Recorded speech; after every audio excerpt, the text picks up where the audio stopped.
Hi bro, what are you doing right now? I'm just playing on my tablet. That's okay. What are you doing, bro? I'm doing my assignment. Bro, I have been preparing a presentation for my course and I thought we could chat about an important topic, which is ethics, fraud, but mainly about on fraudulent statement which in business and internal control in business organization. Mind helping me out? Sounds interesting. What exactly do you want to talk about? Great, let's explore how ethical principles guide business, how fraud happens, and how companies protect themselves with internal controls. Okay, let's start with ethics. What comes to your mind when you think of ethics? I would say ethics are about knowing right from wrong and doing the right thing, even when it's hard. Exactly, in business context, ethics guide decision making and behavior. For an example, companies face dilemmas like balancing profit with social responsibility. Have you ever heard about the computer ethics? Not really. What's that? It deals with ethical issues involving technology like protecting personal data, preventing hacking, and ensuring fair use of software. With tech advancing so quickly, these issues are more important than ever. Now let's move on fraud. Did you know fraud costs billions? Businesses lost billions every year. Wow, why is it so hard to stop? Good question. It is because of three main factors: the fraud triangle, situational pressure, opportunity, and ethics. Think if it is like this: if someone feels pressure financially, sees an opportunity to steal, and lacks strong ethical values, they are more likely to commit fraud. Makes sense, but what kind of fraud we are talking about? There are several types of fraud. For instance, there are asset immobilization like stealing companies' cash or inventory. There are corruption, which is include bribery or conflict of interest, and don't forget fraudulent statement where managers manipulate financial report to look better. So it's not just employees, managers do it too.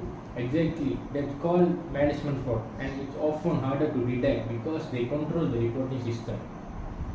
Let's take a simple example. Imagine an employee working on stock cash register. If they are pocket cash without recording the sale, that's called skimming. It's common because it's easy if no one watching closely. Sounds like business and needs some serious safeguards. Can I get your thought on fraudulent statement in business more deeply? Basically, fraudulent statement is not that like lying on official documents or something. Exactly, it is when companies deliberately mispresent their financial information to make themselves look better on high bad news. Why would they do that? It's not that risky. Totally risky, but there are reasons. For example, a company might inflate its revenue or profit to attract investors or keep its stock price high. Sometimes managers feel pressure to meet target or avoid penalties. That sounds sneaky. How do they even pull it off? There are few ways. One common trick is overstating revenue. Let's say company record sales that haven't actually happened yet, like booking future sales as they are already happened. Wait, so they are making up numbers? That's wild.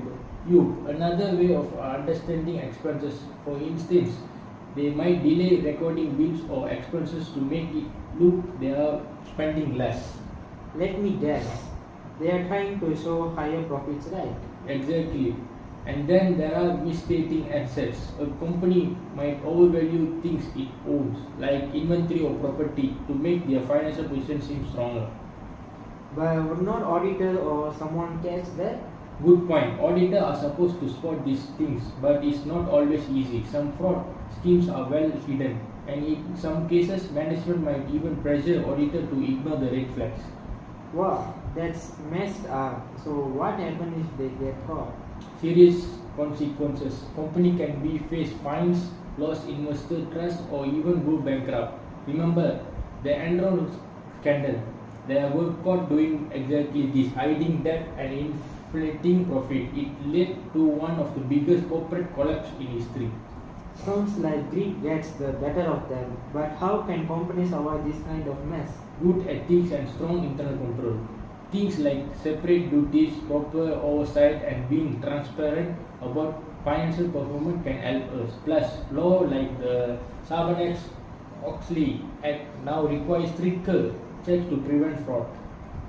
Got it. So fraudulent statements are like dressing up ugly numbers to look pretty, but it can come back to bite you big time. Exactly, you nailed it. Thanks for help me think throughout this. It is more fun chatting with you about this stuff. That brings us to internal control. System designed to protect a company asset and ensure accurate record. Have you ever heard of COSO framework? No, what's that? It's a model businesses use to design effective internal control. It is focused on 5 components: the control environment, risk assessment, information and communication, monitoring and control activities. So controls are like having check and balance. Exactly. For an example, segregation of duty ensure that no single person has control all over aspect of transaction, and supervision, like managers reviewing report, help catch irregularities early.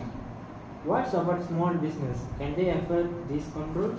Good point. Small businesses often rely on supervision or external audit since they might not have enough staff for fully segregation of duties.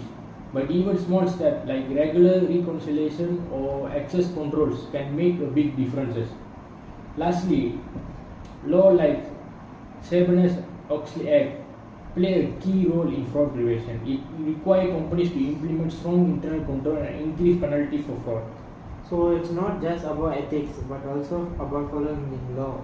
Exactly. Ethics guide behavior, but law ensure accountability. Together, they form the foundation for fraud prevention.